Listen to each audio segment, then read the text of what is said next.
Capítulo 7. A lo ya dicho y debo añadir lo que sigue, concerniente a todo lo que queda expuesto. En estas consideraciones no he partido ni del objeto, ni del sujeto, sino de la representación que ambos los contiene y presupone, puesto que la distinción de objeto y sujeto es su forma primera, la más general y la más esencial de todas. Esta forma es lo primero que hemos examinado, pasando enseguida a las otras formas subordinadas a ella, el tiempo, el espacio y la causalidad que pertenecen únicamente al objeto, pero que por ser esenciales como tal objeto y por ser este esencial también al sujeto, pueden ser halladas igualmente partiendo del último, es decir, que pueden ser conocidas por a priori y en este sentido, consideradas como un límite común. Mas todas estas formas pueden reducirse a una expresión genérica, al principio de razón, como he indicado en mi disertación sobre esta materia.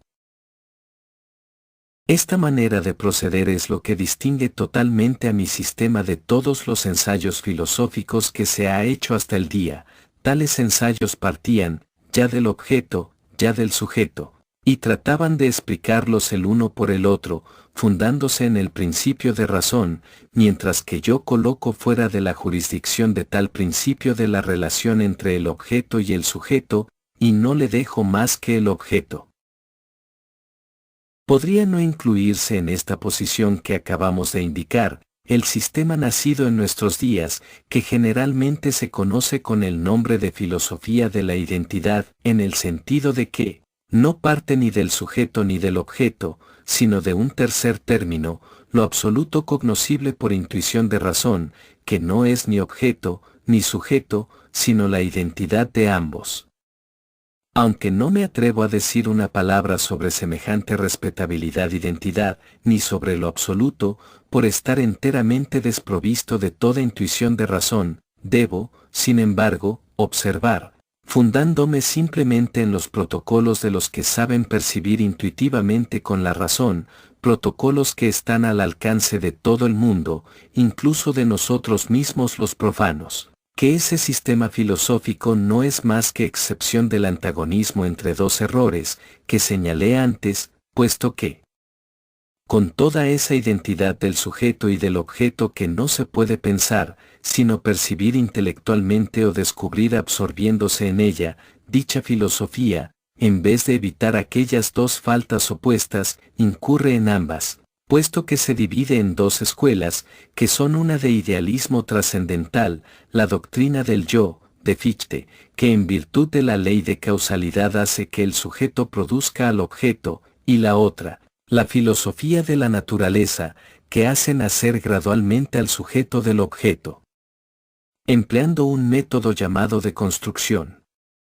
No veo claro en este método, y lo poco que he podido entender de él es que es un procedimiento conforme con el principio de razón bajo más de un concepto. Pero renuncia a toda pretensión a la profunda ciencia contenida en esta doctrina, pues para mí, que carezco en absoluto de intuición de razón, todos los sistemas que se fundan en ella son un libro sellado con 7 sellos, y voy en este punto tan lejos, que, aunque parezca raro decirlo, estas lecciones tan sabias me han causado siempre el efecto de tremendas palabrerías, muy aburridas, y por añadidura. Aunque los sistemas que parten del objeto tengan siempre por problema el mundo intuitivo y su orden, con todo, este objeto que les sirve de punto de partida no es siempre este mundo ni su elemento primero, la materia. Se puede hacer más clasificación de estos sistemas según las 4 categorías de objetos posibles de que he hablado en mi disertación. Así, pueden considerarse como sistemas que parten de la primera de estas categorías, es decir, del mundo real, a los de Tales y los jonios, Demócrito, Epicuro, Giordano Bruno y los materialistas franceses. De la segunda, o sea de la noción abstracta, parten Spinoza, que toma como punto de partida la noción abstracta de sustancia, que no existe ni en su definición, y antes de él los eleatas. La tercera, es decir, el tiempo, y por consiguiente los números, sirve de punto de partida a los pitagóricos y a la filosofía china de I Ching. Por último, de la cuarta categoría, o sea del acto de voluntad motivada por el conocimiento, partieron los escolásticos, que enseñaban una creación sacada de la nada por un acto de voluntad de un ser personal exterior al universo. El método más lógico y el que puede llevarse más lejos es el método objetivo, cuando se presenta como materialismo propiamente dicho. Admite la existencia absoluta de la materia, y con ella la del tiempo y la del espacio, y pasa por encima de la relación con el sujeto, en la cual es donde existe tan solo todo esto. Toma enseguida por guía a la ley de causalidad, y juzgándola un orden de cosas existentes por sí, una veritas o eterna, camina hacia adelante y salta por encima del entendimiento por el cual y para el cual exista la causalidad únicamente. Después busca el estado primitivo más simple de la materia para deducir de él todos los demás estados, elevándose progresivamente del mero mecanismo a la combinación química, a la polaridad, a la vegetación, a la animalidad. Admitiendo que la tentativa pudiera lograrse, el último anillo de la cadena sería la sensibilidad animal, la cognición, que vendría a ser una mera modificación de la materia, un estado suyo nacido de la causalidad. Si nos hubiéramos dejado de conducir hasta aquí por el materialismo con sus representaciones intuitivas, al llegar a la cima en su compañía nos sentiríamos acometidos de la risa inextinguible de los dioses del Olimpo, cuando viéramos, como al despertar de un sueño, que este último resultado, tan penosamente conseguido, el conocimiento, estaba ya implícitamente admitido, como condición inevitable, desde el punto de partida, la materia, y que nos habíamos figurado conocer la materia cuando en realidad no conocíamos más que el sujeto que se la representa, el ojo que la ve, la mano que la toca, el entendimiento que la percibe. Así cae inopinadamente el velo de esa inmensa petición de principio, pues hallamos de repente que el último eslabón es el sostén del primero y la cadena un círculo.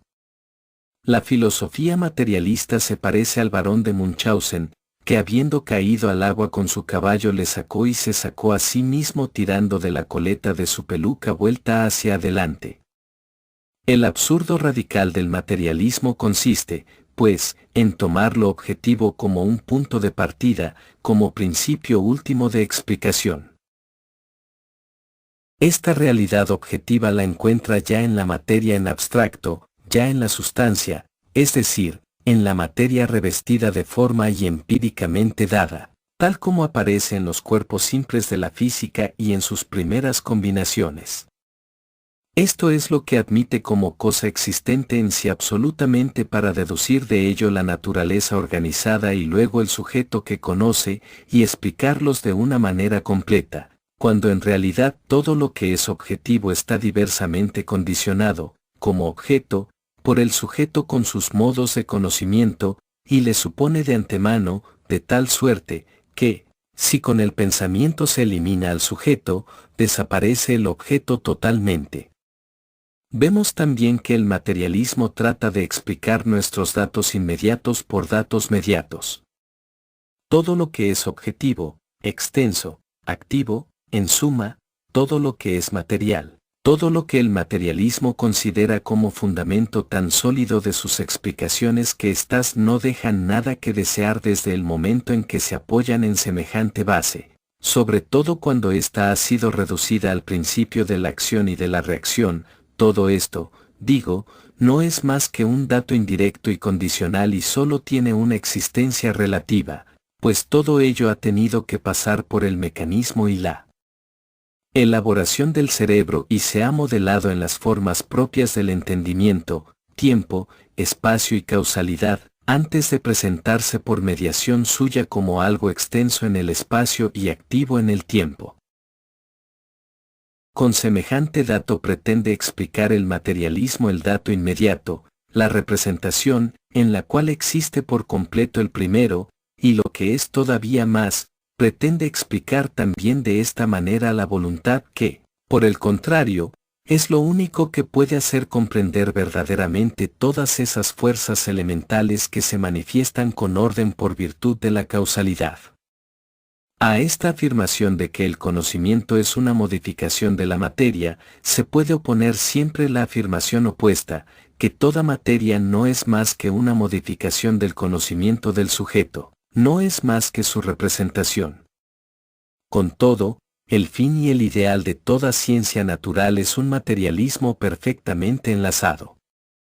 Como acabamos de ver que el materialismo es una imposibilidad, esto viene a conformar también otra verdad que se deducirá de las condiciones que habremos de exponer ulteriormente. Esta verdad es que ninguna ciencia, propiamente dicha, y entiendo por tal un sistema de conocimiento dirigido por el principio de razón, puede alcanzar un resultado final ni puede dar una explicación enteramente satisfactoria, porque ninguna ciencia puede penetrar hasta la esencia última del mundo, ni puede ir más allá de la representación. En el fondo lo que todas nos dan a conocer no es más que la relación entre unas representaciones y otras. Toda ciencia parte siempre de dos datos principales. Uno de ellos es constantemente alguna de las cuatro formas del principio de razón, que sirve de organum o de método. Y la otra es el objeto especial, que constituye su problema. Así, por ejemplo, la geometría tiene por problema el espacio y por organum la razón de ser en el espacio, la aritmética tiene por problema el tiempo y la razón de ser en el tiempo por organum. El problema de la lógica lo forma las relaciones mutuas de los conceptos, y su método es la razón de conocimiento. La historia tiene por problema los actos de los hombres, tomados en masa y por organum la razón de motivación. Las ciencias naturales, en fin, tiene por problema la materia, y por método de la ley de causalidad. Su fin y su resultado consisten, pues, en reducirnos unos a otros, y finalmente, a un estado único todos los estados de la materia, guiándose por la causalidad, y en deducirlos así unos de otros y todos del estado único.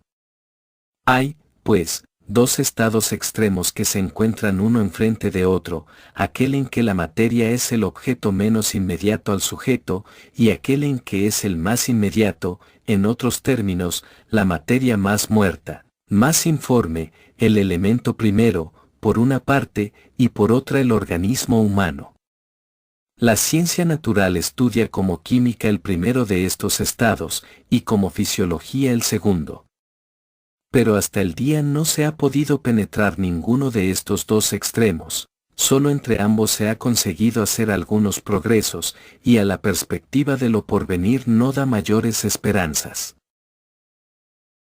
Los químicos, en la hipótesis de que la división cualitativa de la materia no llega a lo infinito como la cuantitativa, procuran disminuir cada vez más el número de cuerpos simples, que ascienden todavía a unos 60, pero aunque llegaran a no dejar más que dos, querrían reducirlos todavía a uno solo, pues la ley de homogeneidad conduce a la hipótesis de un estado químico primordial de la materia, que ha precedido a todos los demás, los cuales no la son esenciales, ni son otra cosa que formas o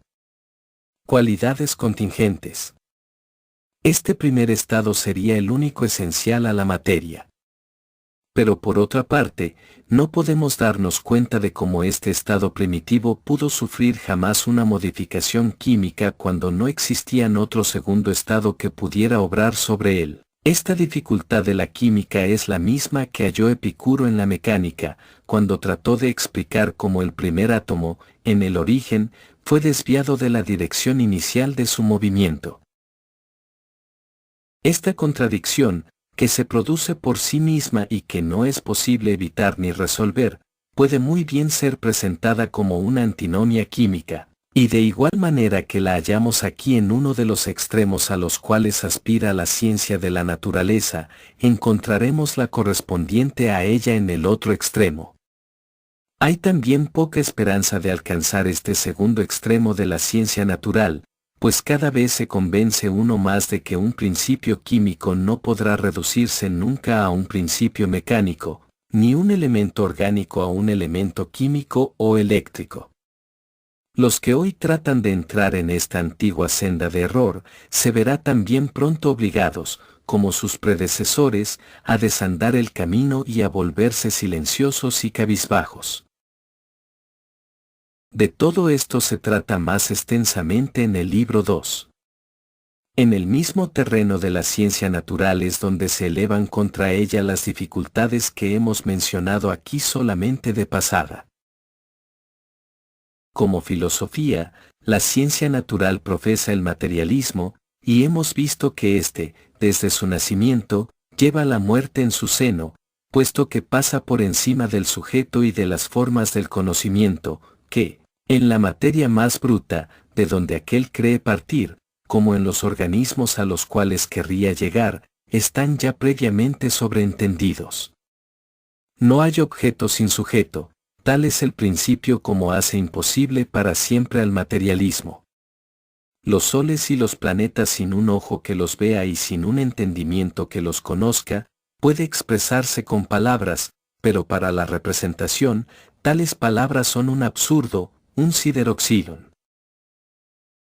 Por otra parte, la ley de causalidad y las ciencias naturales, a las que sirven de guía, debe necesariamente hacernos admitir con certeza que en el orden del tiempo todo estado más perfecto de la materia debe de haber sido precedido por un estado inferior, que los animales existieron antes que el hombre, los peces antes que los animales terrestres, las plantas antes que las bestias y todo lo que es reino inorgánico antes que lo orgánico, y que, por consiguiente, la materia original ha debido pasar por una larga serie de modificaciones antes de que pudiera abrirse el primer ojo. Y con todo, la existencia del mundo entero depende siempre de ese ojo, aunque sea el de un insecto, pues es el intermediario obligado del conocimiento. El mundo no existe más que por el conocimiento y para el conocimiento, sin el cual ni siquiera se podría pensar en él. El mundo es enteramente representación, y a este título necesita del sujeto que conoce, como sostén de su existencia. Pero aún hay más, toda esta larga serie de tiempos, ocupada por innumerables modificaciones y durante la cual la materia se ha elevado de una forma a otra, hasta que apareció la primera criatura inteligente. Esta misma serie de tiempos no es susceptible de ser pensada más que en la identidad de una conciencia para la cual constituya la serie de sus representaciones y la forma de su conocimiento, y sin la cual pierde absolutamente toda significación y toda existencia. Así pues, vemos necesariamente, por una parte, que la existencia del mundo entero depende del primer ser consciente, por imperfecto que fuese, y por otra parte, vemos también necesariamente que esta primera criatura, dotada de conocimiento, depende de una larga serie anterior de causas y de efectos, serie en la cual esta misma criatura es un anillo insignificante. Estas dos consideraciones contradictorias, a cada una de las cuales nos vemos conducidos con igual necesidad, podría ciertamente ser consideradas como una autonomía de nuestra facultad de conocimiento, y hacer juego con la que hemos hallado en el otro extremo de la ciencia natural. Cuanto a la cuádruple antinomia de Kant, probablemente en las críticas de su sistema que no es más que una fantasmagoría sin fundamento. Aquella última consideración que hemos visto producirse necesariamente, puede sin embargo resolverse, diciendo en el lenguaje de Kant, que el tiempo, el espacio y la causalidad, no pertenecen a la cosa en sí, sino al fenómeno, cuya forma son, lo cual en mi lenguaje se enuncia de esta manera: el mundo objetivo, el mundo como representación, no es el aspecto único del universo, no es, por decir así, más que su faz exterior.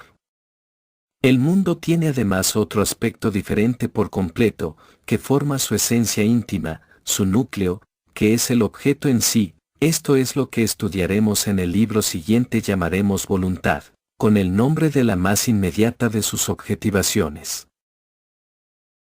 El mundo como representación, único ahora examinamos, no comienza, en verdad, hasta que se abre el primer ojo. Sin este intermediario del conocimiento, no existiría, como no existía antes. Pero sin este ojo, es decir, fuera del conocimiento, había sin embargo un antes en el tiempo. Esto es decir que el tiempo haya tenido un principio, por el contrario, todo principio está en él, pero como es la forma más general del conocimiento, en la cual se colocan todos los fenómenos, según la ley de causalidad, resulta que él también, el tiempo, en sus dos direcciones infinitas, existe desde el primer conocimiento, y que el fenómeno que lleva este primer presente, debe de ser percibido al mismo tiempo como relacionado por el lazo de la causalidad como una serie de fenómenos que se extienden hasta el infinito en lo pasado. Este mismo pasado está condicionado, sin embargo, por el primer presente, como a la inversa, este último está condicionado por el pasado. Vemos, pues, que el pasado, lo mismo que el primer presente, al que da origen, depende del sujeto que conoce, sin el cual no es nada, pero ese pasado es lo que hace necesariamente que el primer presente no aparezca como si fuera lo primero, es decir, como si no tuviese detrás de sí pasado alguno que le hiciera nacer, y como si él fuese el origen del tiempo, sino que se manifiesta como sucediendo a un pasado según el principio de la razón de ser en el tiempo, de igual manera que el fenómeno que forma su contenido aparece como la resultante de estados anteriores que llenaron el pasado, según la ley de causalidad. Para que guste de las fábulas útiles de la mitología, el momento en que ha comenzado el tiempo que, sin embargo, no ha tenido comienzo, puede ser comparado al nacimiento de Saturno, Cronos, el más joven de los titanes, con el cual cesan las producciones informales del cielo y la tierra, puesto que castró a su padre, para ser reemplazadas por la raza de los dioses y de los hombres. Esta exposición a que nos ha conducido el examen del más consecuente de los sistemas filosóficos que parten del objeto, es decir, el materialismo, sirve al mismo tiempo para hacernos ver la inseparable dependencia mutua, al par que la inevitable contradicción que existe entre el sujeto y el objeto. Este conocimiento nos disuade de buscar la esencia íntima del mundo, la cosa en sí, en uno u otro de estos dos elementos de la representación y nos lleva a buscarla en algo diferente por completo de la representación y que no esté contaminado de semejante contradicción original, esencial y, por lo mismo, irresoluble. Enfrente del sistema que parte del objeto para hacer nacer de él al sujeto, hallamos al sistema contrario, que partiendo del sujeto quiera hacer salir de él al objeto. Mas si el primer sistema ha sido empleado muy frecuentemente en filosofía hasta nuestro tiempo, en cambio no hay, a la verdad, más que un solo ejemplo del segundo. Este ejemplo muy reciente es la pretendida filosofía de J. G. Fichte, la cual merece ser mencionada en atención a esta circunstancia, por escasos que sean el verdadero valor y las sustancias de tal doctrina. No es en suma más que una fantasmagoría, que, enunciada con aire de seriedad, con tono convencido y con ardiente celo, y defendida además con elocuencia polémica contra débiles adversarios, ha podido brillar e ilusionar por un momento. Pero la verdadera seriedad, que inaccesible a todas las influencias extrañas, fija invariablemente a la mirada en un solo fin, la verdad le faltaba a Fichte totalmente, como falta a todos los filósofos de su especie, que se acomodan a las circunstancias. No podía ser de otra manera.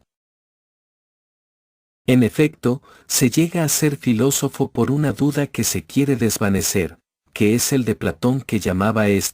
pero lo que, en este punto, distingue al filósofo verdadero del falso, es que en aquel la duda se eleva al aspecto del mundo mismo, mientras que en el último procede de la lectura de un libro y se reduce a un sistema filosófico. Este es el caso de Fichte, que se hizo filósofo con ocasión de la cosa en sí de Kant y que sin esto es muy verosímil que se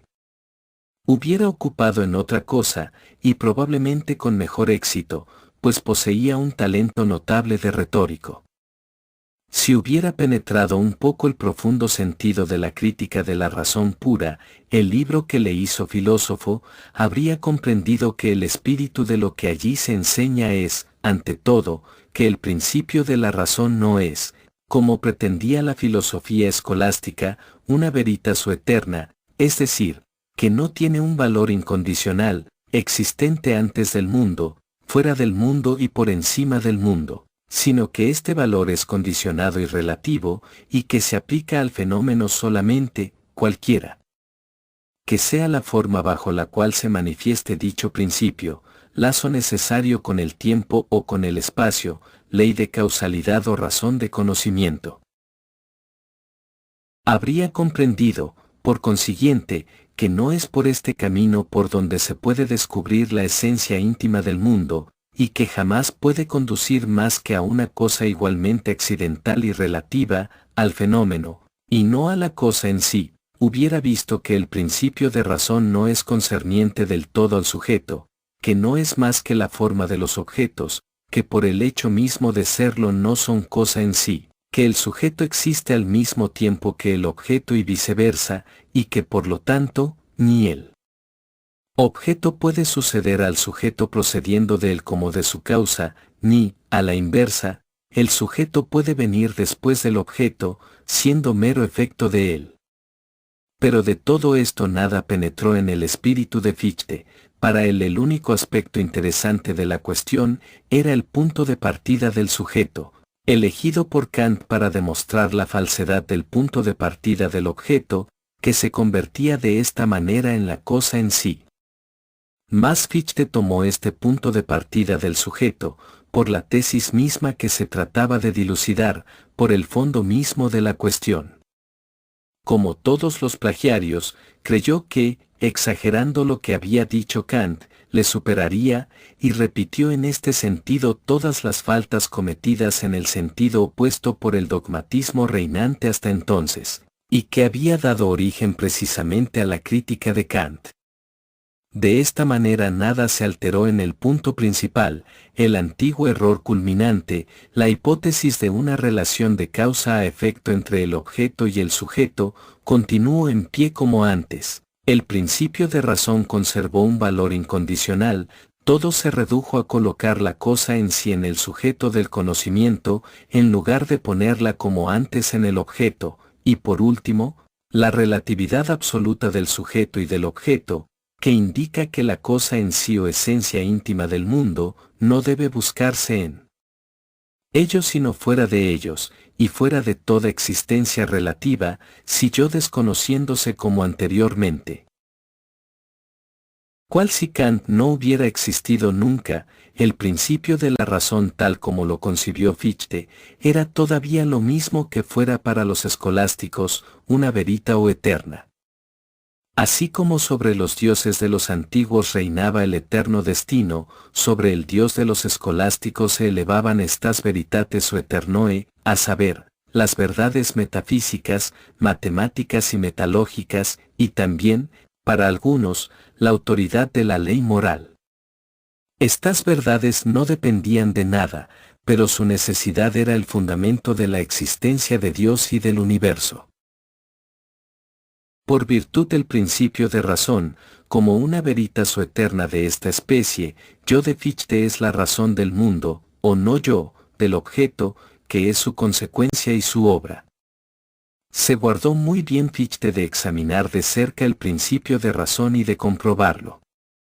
Si yo tuviera que indicar bajo qué forma le emplea para hacer que el yo produzca al no yo, como la araña de su tela, dirá que es por el principio de razón de ser en el espacio, pues sólo relacionándolas con él llegan a adquirir alguna apariencia de significación y de valor esas penosas deducciones sobre los procedimientos, como ayuda de los cuales yo él produce y fabrica al no yo, deducciones que llenan el libro más vacío de sentido y más aburrido que se ha escrito jamás.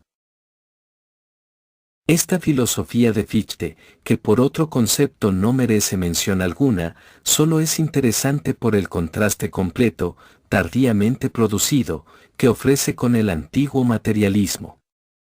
Este último era el sistema más consecuente de que los que partían del objeto, mientras que Fichte parte del sujeto. El materialismo no veía que al admitir el más elemental de los objetos, admitía que este mismo hecho el sujeto, de igual manera que Fichte no comprendió que, al propio tiempo que el sujeto, llamarle como quisiera, admitía el objeto, sin el cual no puede concebirse el sujeto, olvidaba además que toda deducción a priori, y aun toda demostración en general, se funda sobre una necesidad, y toda necesidad sobre el principio de razón, pues ser necesario y resultar de una causa determinada, son nociones equivalentes. Inicia comentario 1, consultase la cuádruple raíz del principio de razón capítulo 49, termina comentario 1, que el principio de razón no es otra cosa que la forma general del objeto, como tal objeto, y le presupone, y que no teniendo valor alguno antes del objeto ni fuera de él, no ha podido producirle por virtud de sus leyes. En general, la falta común al sistema que parte del sujeto y al que parte del objeto, consiste en admitir de antemano lo que luego se pretende deducir, a saber, el término correlativo obligado de su punto de partida.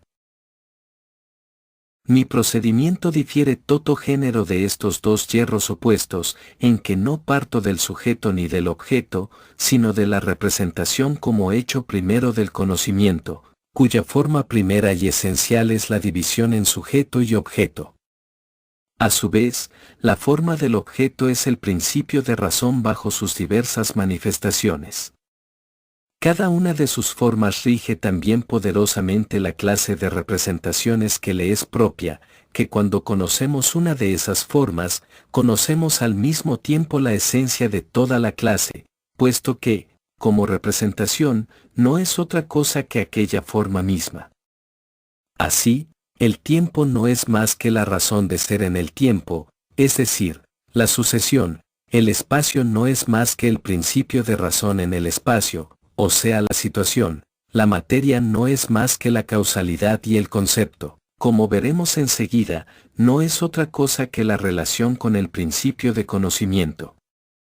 Esta relatividad completa y constante del mundo como representación, tanto en lo referente a su forma más general, sujeto y objeto, como en la forma subordinada a esta, principio de razón, nos indica, como hemos dicho, que la esencia íntima del mundo debe buscarse en otro aspecto muy diverso de este mundo, en un lado totalmente distinto de la representación. El libro siguiente nos mostrará este aspecto en un hecho inmediatamente cierto para todo ser viviente.